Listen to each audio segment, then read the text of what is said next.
Hey guys, it's Lee. I'm over here at a buddy of mine's house, Rob.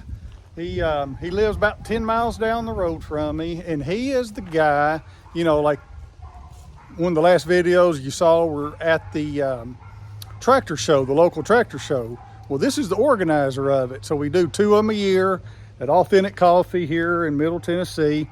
And he organizes all this, but he is a Cub guy, international Cub guy. And I think there's maybe a couple that's not international, but we're going to start with this Cub Cadet and go down the line. Well, anyway, so here's Rob. We're at his place and we're looking at this Cub, International Cub, right? It's a Cub. Yep. And because I know I get those confused with the A's, but so what year is this? And what's the story behind it? This is a 1951. This was my great-grandfather's. He bought it new back in Baltimore, and he farmed 28 acres with it. He passed away long before I was born in the late 70s. I was born in 84. My mother inherited it, and my dad, he had it repainted, and he did have the engine gone through very lightly, and then we used it for snow removal pretty much full time. Back in Maryland, we lived just north of Baltimore City, just south of Harrisburg, Pennsylvania. Then we used it pretty much full time, snow removal and just little odds and ends around the house. Then in 2013, we finally officially retired from snow removal when I got my compact Kubota tractor. And I moved down here in 19 and brought it with me, and one thing led to another, and it's like the old girl needs some love, and I took it way too far. Yeah, and it's got the sickle bar, which, you know, to me, now you tell me if I'm wrong, but you don't see a whole lot of sickle bars for these, or do you? You do and you don't. I think the big thing between, you see, well, sometimes you see them, sometimes you don't. The biggest thing is with the pitman arm being wood. We had one, this is not the original one with the tractor. Back in the 90s when we had this, we still have a bunch of the attachments for it back at our place in Maryland, but the pitman arm rotted away. This is way before the internet. We never used it for farming, so we thought it was junk and we scrapped it. So I think like anything else, the stuff just gets put in the tree lines and forgotten about, because it seems like just recently is when, probably within the last 5 years, maybe a little bit more, is when attachments for things is becoming more popular than just the tractor, because it's like, okay, you can see this, but what did this do back in the day? Or they see it with the sickle mower, they're gonna say, oh, okay, well, we cut hay with it and stuff like that. So I think now you're starting to see a lot of people going out and trying to find stuff like this, where before it was kind of like, oh, it's thrown in on the deal whether you wanted it or not, almost. Well, that's what I'm thinking about, because I guess just garden tractors in general, they're hard to find. Maybe not so much for the Cub, but well, that's a beautiful machine. Let's look at this next one. This is a 1966. I forget what year, what month it was made. 122. It's a 12-horse Kohler. Has a 3-speed. I got this last summer. The only reason I bought it is because it has the creeper drive, which is a reduction box in front of the main transmission. So the high side is direct. The low side, I forget what the reduction is, but it's pretty significant. It's not on the fly. You have to stop and clutch every time you go from high to low. But it basically makes it a 6-speed. This was right before they started introducing the hydrostatics, and but the guy the family I purchased it from, they bought the house from the original homeowner who had bought this back in the day to take care of the property, and it hadn't ran in a long time. And every shop they took it to, one shop said it's not worth them hauling it back to the house to drop it off. Another shop said it's not worth fixing. Another shop said we'll just scrap it for you. So they put it up for sale, and well, I can't let old iron go to waste. And I went and got it and cleaned the points and cleaned the carburetor, and it was up and running. So Man. I have absolutely no need for it, but I'd rather see it sitting in the barn not being used than out in the woods or on a boat over. Yeah, you got to save those. You got to save them. That's right. So what we got here? This was technically where it all began. This is the very first Cadet I bought. I bought this back in 2003 from a friend of mine back home. I don't believe it ran. I can't even remember, but it's a 73, has a K161 Kohler in it, 7-horse, 3-speed. This does not You could get the creeper drive, but it does not have the creeper drive. Over the years, I added the fenders to it. Those are optional. And then the headlight panel, that's optional. Normally it would just be a black with the IH emblem in front of it. Okay. Kind of similar to this, but obviously a different color because the series would change. And that's what got the addiction started.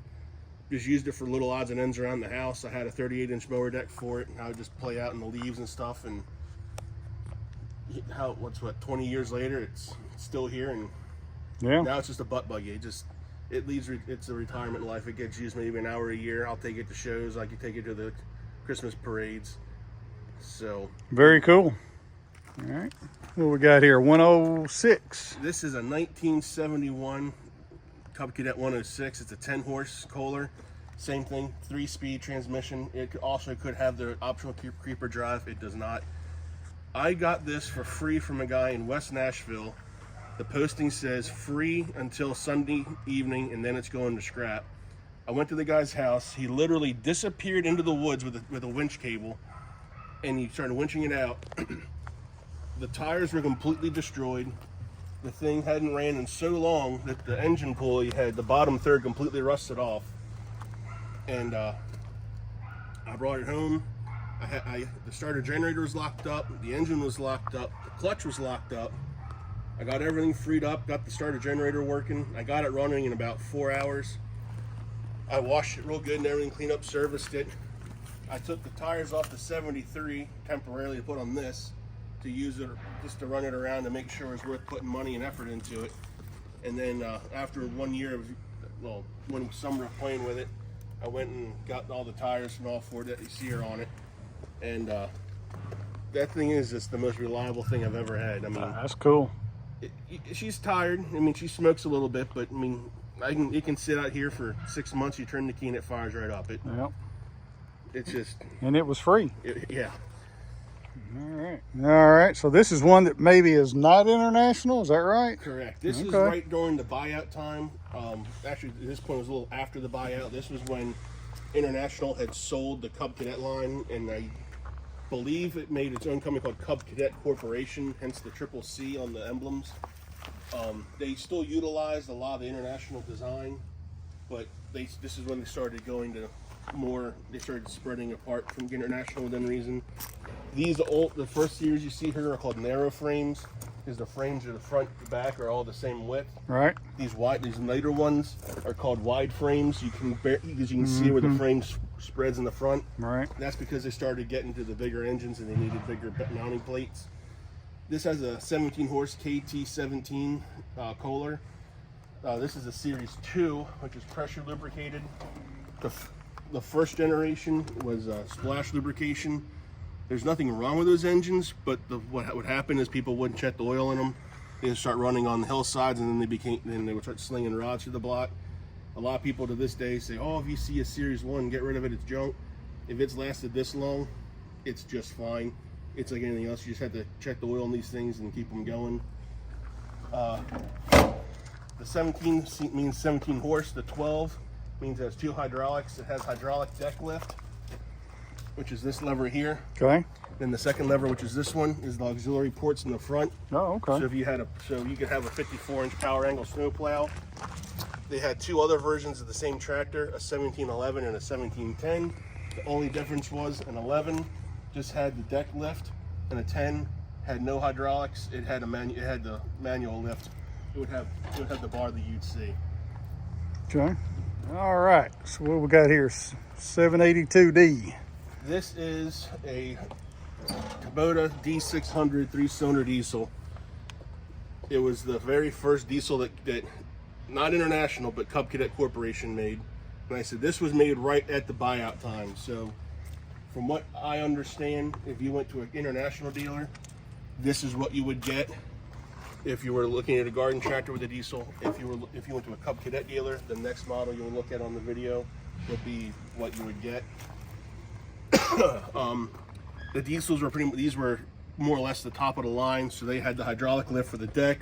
They had the front option. They had the front ports for the snow blade, and I think these you could get with a 38 or 44, and I believe the diesels you get a 50-inch deck.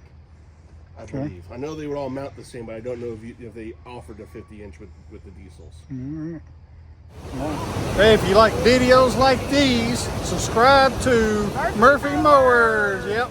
All right, so we got a, what, 882? Yep, this is the same as the 782D. Like I said, if I recall correctly, this was made at the exact same time when these were made. It was just a matter of if you went to an international dealer or a Cub Cadet dealer. The only real difference is the paint. Same thing, has the dual hydraulics, meaning has the hydraulic deck lift and the front ports for the front for the snow plow, hydrostatic transmission. So I guess when you do the deck lift, it also does the 3-point hitch. Yes. Yeah. So same mechanism, Yeah, I suppose. That's correct. Yeah, the 3-point hitch is connected to the rock shaft for the deck. So okay. A lot of people, if you were to run the 3-point hitch, you would take the deck off, or vice versa. Yeah. Yeah. Okay. All right. So we got the 1512, I guess. Yep. Just like before, same exact thing as the previous two, except this is one of the later series. Just different decals, same D600 3-cylinder Kubota diesel, same thing, dual hydraulics, deck lift, front ports. This also has the optional category 0 3-point hitch in the back, and I believe this one was made in '87 if I recall correctly. Okay.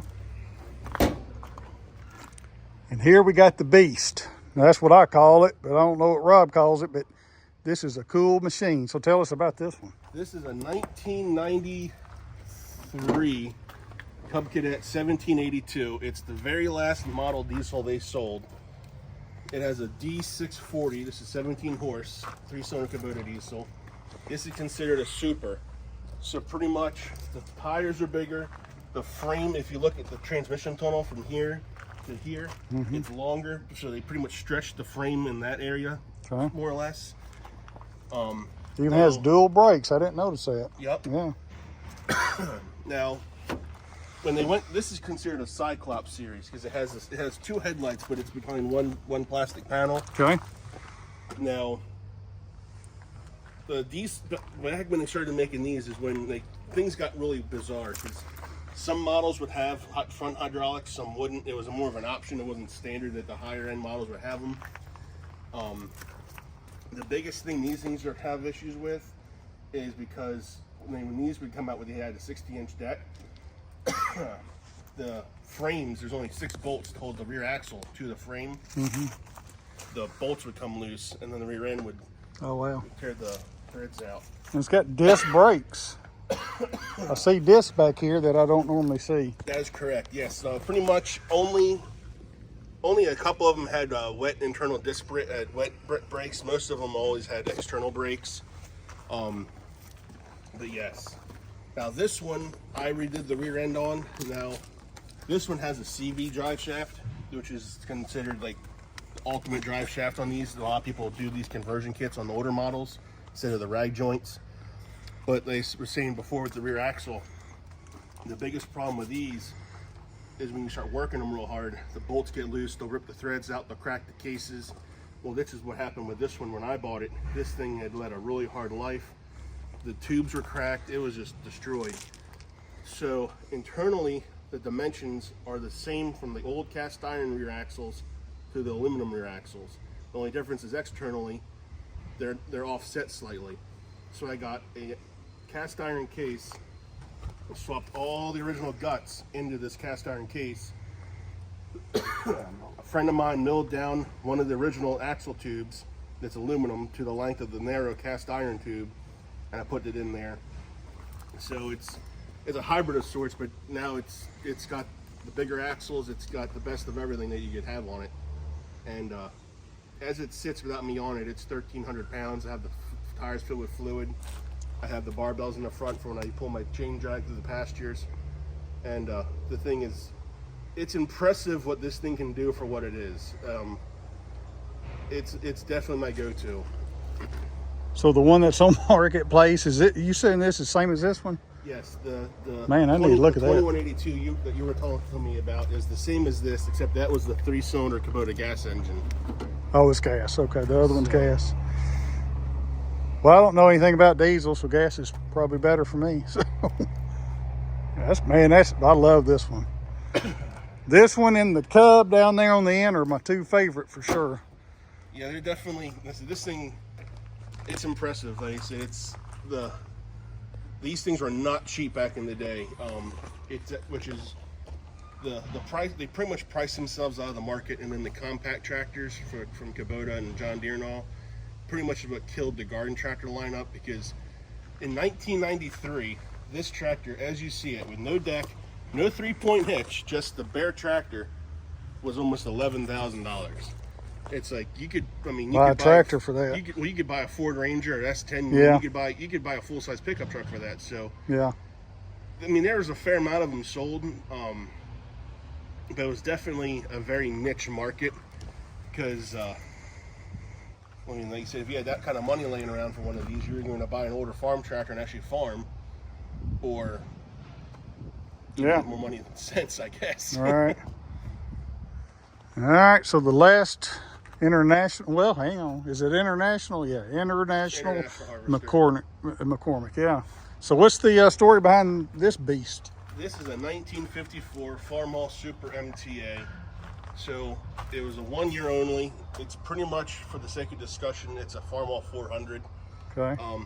It has this actually has been rebuilt. It's a 281 engine. It normally came with a 264. It has a torque amplifier, which is right here. It's in front of the main transmission. Which is controlled by this lever. This is the on the fly, so you can be in any. You have a straight 5-speed. You could be in any of those gears, and on the fly you can go from high to low. So if you're out plowing, you're out disking, you're doing something, and you get in a really hard spot where normally you'd have to go down a gear, you just pull back on this, and it latches in. And I believe it says you drop your speed by 30% or 20%, and you increase your pulling power by 30. I can't remember exactly. I read somewhere it's around there. And then once you get to the hard spot, you just smack it forward, and then it goes back up to the high side. And nice. It was also the first one to have the independent PTO, so it's got a separate shaft, so that way when you push the clutch in, the PTO is still active. That's what that lever's for, to engage or disengage that on the fly as well. All right, we got one over here on the side, a 169. So what's the deal on this? This was one of those really sore deals that you just can't pass up. Yeah. I forget which number it is in the least produced ones, but it's one of the lesser produced models. 16 horse Kohler, hydrostatic. There's a lot of unique parts about this, like the hour meter panel is unique to it. The muffler is specific to this model. I honestly bought it just because of the parts that are specific to this model, because I could sell for more than I bought the whole tractor for.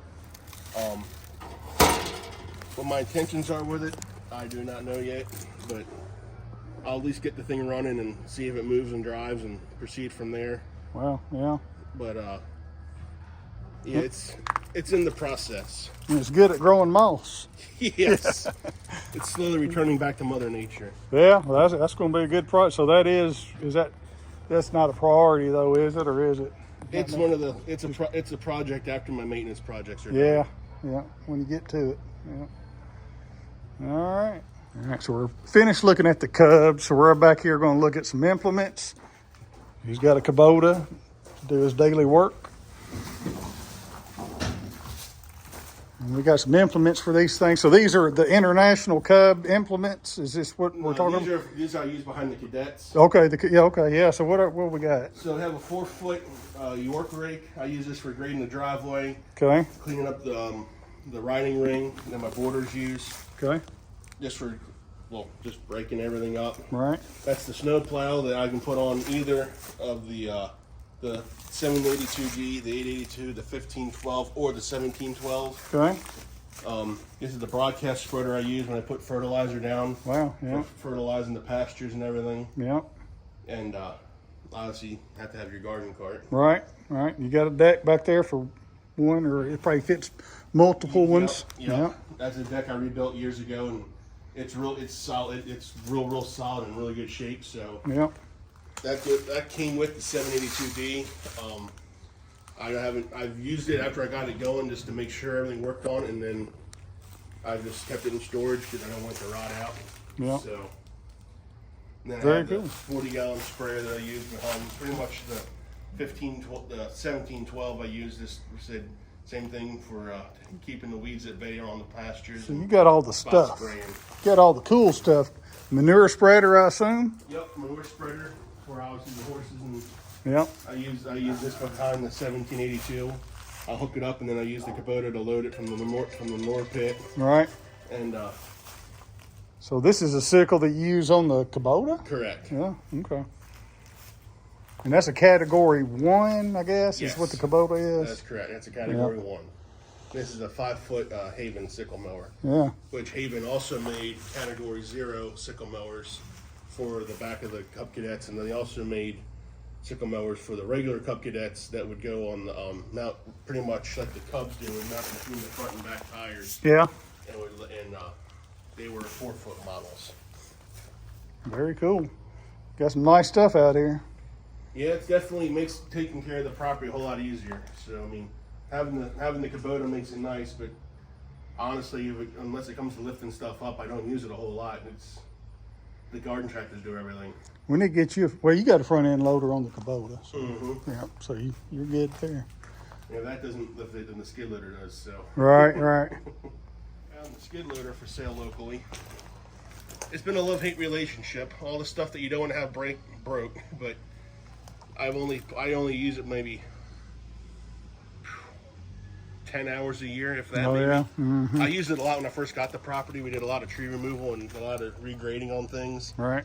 So I probably put 200 hours on it in the first 2 years, but it's one of those things where every now and then think about selling it, but man, once you get rid of it, you're like, crap, that was a Yeah, you mistake. need it. Yeah.